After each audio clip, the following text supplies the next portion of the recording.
Earlier this year, we took a look at Tainted Grail, The Fall of Avalon. To summarize, it's a first-person RPG in the same vein as an Elder Scrolls title, mixed in with Arthurian legend that is currently in early access. At that time, only the first chapter was available, so that was about 10 to 20 hours of content depending on the pace you went with. I ultimately liked what I saw so far, but wanted a bit more in terms of content to play around with. Since then, Awakened Realms has reached out to me and offered me the chance to take a look at the patch 0.7 before it goes live. This patch offers a whole new region to explore in Cuanacht, as well as a rework in many of the game's mechanics. It sounds pretty awesome, so I was happy to jump in on the opportunity.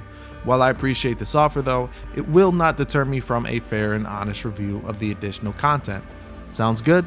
Let's begin. So the biggest thing to know is that your prior saves are no longer compatible with this version. It's a bit of a shame since I wanted to start right away with my dual dagger build and continue the adventure properly. With that said, you can get an accelerated start at level 20 in the new location as you pick a predetermined build. I wanted to experience this from front to back however, so I started out at the prologue and began a new adventure there. For this build, we will go with a Shadow Archer build, basically an archer who prioritizes stealth and also uses magic for healing and once caught in combat. And personally, I don't really recommend picking an accelerated start since so much of the game has changed. For one, the old leveling system is completely gone here. Instead of leveling up at will, you will need to do so when placing down a bonfire. From here, you can select one attribute point to increase, as well as one perk. The new system works well, although I do miss some of the perks in the past, mainly the one that reduced the amount each armor weighs to add more flexibility. I'm also not a fan of the added step of needing to place down a bonfire to do so. It isn't really that difficult to do so as it adds one unnecessary step to the process. New to the update is the ability to identify items, which is what the bonfire is required for as well. At first, you'll need to level up a bonfire to then identify the items you would like to. The idea here is fine, although many of the items I have identified usually result in crafting ingredients and food. For how much essence you'll need to spend to identify all the items, I wish the reward for doing so was more fulfilling. Crafting and smithing has also seen a bit of a rework here. You now have a % chance of crafting an item of a certain quality. To increase the chance of a higher quality item, you can add more of the same ingredients to increase its strength. Personally, I didn't spend too much time as I relied on magic for healing and found great light armor out in the wild. Still, it's a fun little addition to add more to the crafting game. The combat receives quite a few changes, including a whole rebalancing of builds, weapons, and armor.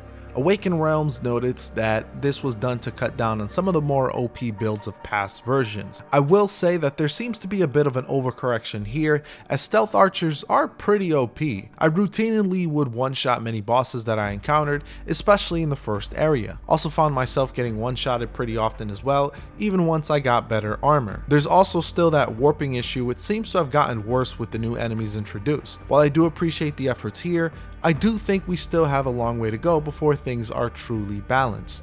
Another highlight is the fact that new spells are introduced. At first, there were only a handful of spells as they were very hard to find and only appeared at certain locations. Most mages stuck with just spamming a fireball over and over again with the occasional heal. Thankfully, there are a decent amount more spells to play around with, especially from the offensive perspective. My favorite spell to use was Scorching Pathway, which summoned a horizontal wave of fire that was a great spell for crowd control. I was, however, hoping for some crazy conjurations, like summoning a troll or even a mythical glaive of some sort. Still, the team is headed in the right direction, and I'm curious to what else magic they have in store. And to help with traveling, mounts were also introduced. These can be found out in the wild, and you can either steal them from someone or take them from a bandit. They can also be summoned at will, which is an appreciated feature. For some reason, I get Kingdom Come Deliverance vibes when traversing the area with them. Unfortunately, you cannot attack when on horseback, which seems like a missed opportunity. I always enjoy living out my mounted bowman fantasies, so hopefully this is something that can be added in. Main quests are unfortunately not included with this update, although there is quite a bit of side content to explore. There's a good amount of new enemies to fight and quite a bit of new weapons and armor to obtain. There's also a boss battle including one of the Knights of the Round Table that I found to be pretty difficult until I cheesed it with my rapid knife throwing strategy. I definitely found enough to keep myself busy, although I would have liked to have seen the results of our decisions in chapter 1 and how it was ultimately going to play out. Still, I do like the fact that you can hop between between locations pretty quickly, which was fun playing through the first area with my new toys. Before we wrap this up, I have to mention one of my biggest gripes with this new update.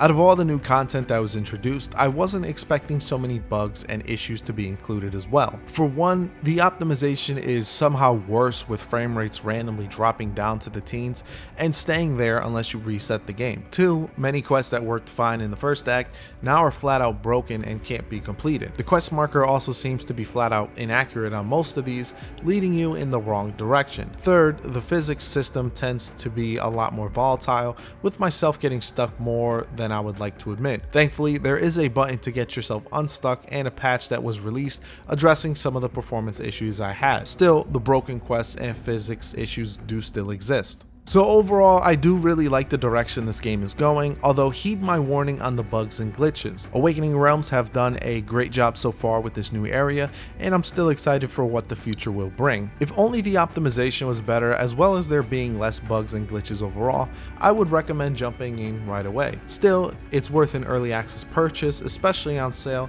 and even at the $30 price point. Hopes this helps with your purchasing decision. Thank you all for watching as always, and this is Powerhouse, signing off.